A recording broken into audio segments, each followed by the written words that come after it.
Assalamualaikum warahmatullahi wabarakatuh. Perkenalkan, nama saya Nika Kusina Pratiwi, Prodi S1 Kebidanan Reguler Transfer. Di sini saya akan melakukan KIE tentang infeksi menular seksual.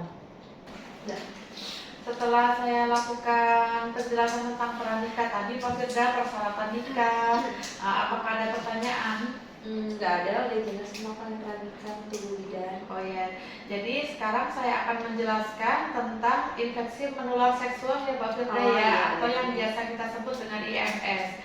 Ya, infeksi menular seksual adalah infeksi yang sebagian besar menular melalui berhubungan seksual, baik itu melalui vagina, kemudian melalui anus, ataupun melalui mulut ya Pak Firda, atau biasa yang kita sebut dengan oral. Ya, kemudian penyebabnya apa sih penyakit menular seksual itu? Yang pertama ada bakteri. Bakteri itu biasanya disebabkan oleh bakteri gonorrhea sama chlamydia. Ya, yang kedua yaitu penyebabnya bisa karena jamur. Kalau jamur itu biasanya jamurnya candidiasis ya Mbak Firda. Kemudian yang ketiga bisa disebabkan oleh parasit. Nah, yang keempat bisa disebabkan oleh virus. Virus ini biasanya virus human papilloma virus atau biasa yang disebut HPV. Ya, kemudian virus herpes sama HIV. Mbak Firda ya. Nah, kemudian apa sih tanda gejalanya IMS atau infeksi menular seksual itu Mbak Firda? Biasanya itu muncul benjolan luka atau melepuh di daerah vagina, penis, anus atau mulut. Ya tempat di daerah yang pernah dilakukan hubungan seksual tadi ya Mbak Firda. Kemudian vagina atau penis itu biasanya terasa gatal dan panas ya Mbak Firda. Kemudian nyeri ketika buang air kecil atau berhubungan intim ya. Kemudian keluar cairan dari penis, biasanya itu ada kencing yang bercampur dengan nanah. Nah, kalau pada wanita biasanya itu keputihan yang berlebihan. Biasanya itu keputihan yang ada rasa gatal dan rasa ada berbau yang tidak sedap ya Mbak Firda. Kemudian nyeri perut bagian bawah dan demam atau menggigil ya. Kemudian muncul pembengkakan daerah getah bening atau benjolan di selangkangan. Ya, jadi perlu diwaspadai kalau memang ada benjolan membesar di getah bening, di leher sini atau di selangkangan, memang harus segera periksa ya Mbak Firda. Nah, kemudian muncul ruam di bagian kulit, tangan atau kaki. Biasanya sih juga bisa muncul di bagian-bagian badan tertentu ya Mbak Firda. Kemudian kulit penis itu terasa kering, ruam, dan biasanya bisa terjadi kemerahan pada penisnya. Kemudian perdarahan di luar menstruasi atau muncul bau tidak sedap dari daerah vagina. Ya, jadi perlu diwaspadai kalau memang ada perdarahan di luar haid itu ya Mbak Gerda. Nah, kemudian gimana sih cara penularannya IMS? Cara penularannya itu biasanya lewat yang pertama berhubungan seksual, kemudian transfusi darah, kemudian penggunaan jarum suntik yang berganti-gantian. Ya, kemudian ibu hamil ke janin selama kehamilan dan persalinan itu bisa juga menularkan.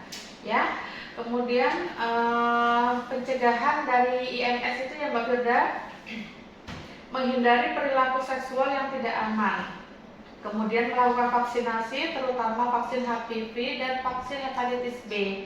Ya, kemudian tidak menggunakan narkoba, apalagi dengan menggunakan narkoba dengan sama jarum suntiknya.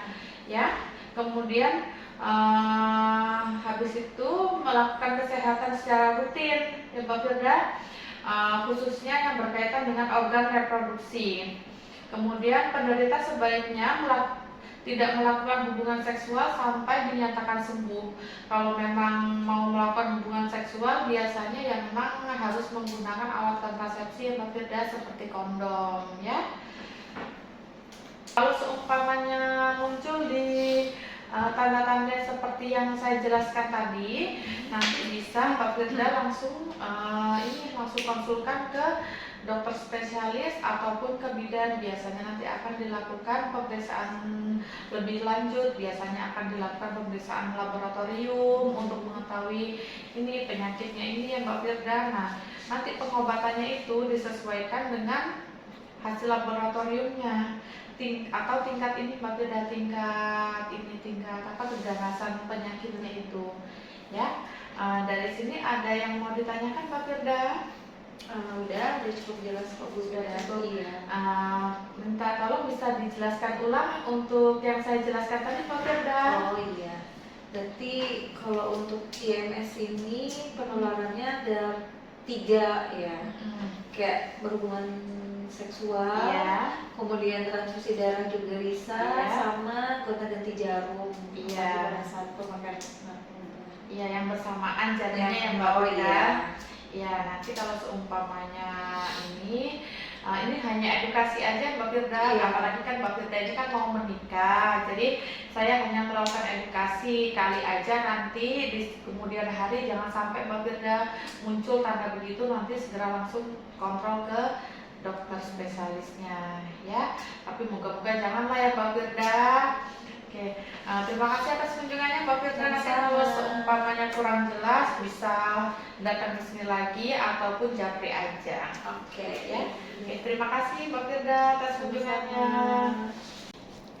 Setelah melakukan edukasi, maka dokumentasikan ke dalam file. Terima kasih.